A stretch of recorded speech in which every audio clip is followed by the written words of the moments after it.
All right, guys.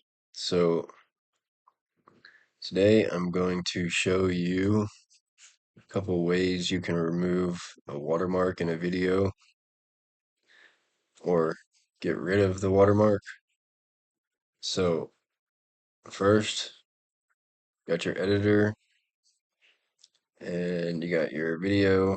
This is just an example video I got to use. And so one way is you get the watermark right here and basically just zoom out until you can't see it any longer. And then you got your video with no watermark. Second option, if you don't want to do that because maybe you cut out a part of the video that you want to see and you can't get rid of. So, second option is if you want to add your own watermark or another picture. For example purposes, I'm just going to use this picture. You don't really have to do this right here. It just bugs me if I don't. So,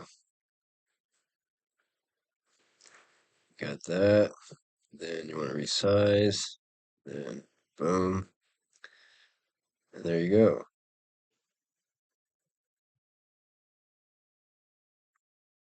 You now have your video and no watermark. So those are the two ways that I know how to do it. If you know a better way, then tell me about it in the comments. I would love to learn how to do that. But these are the only two ways that I know how to do it as of right now. So hope that helps. Have a good day.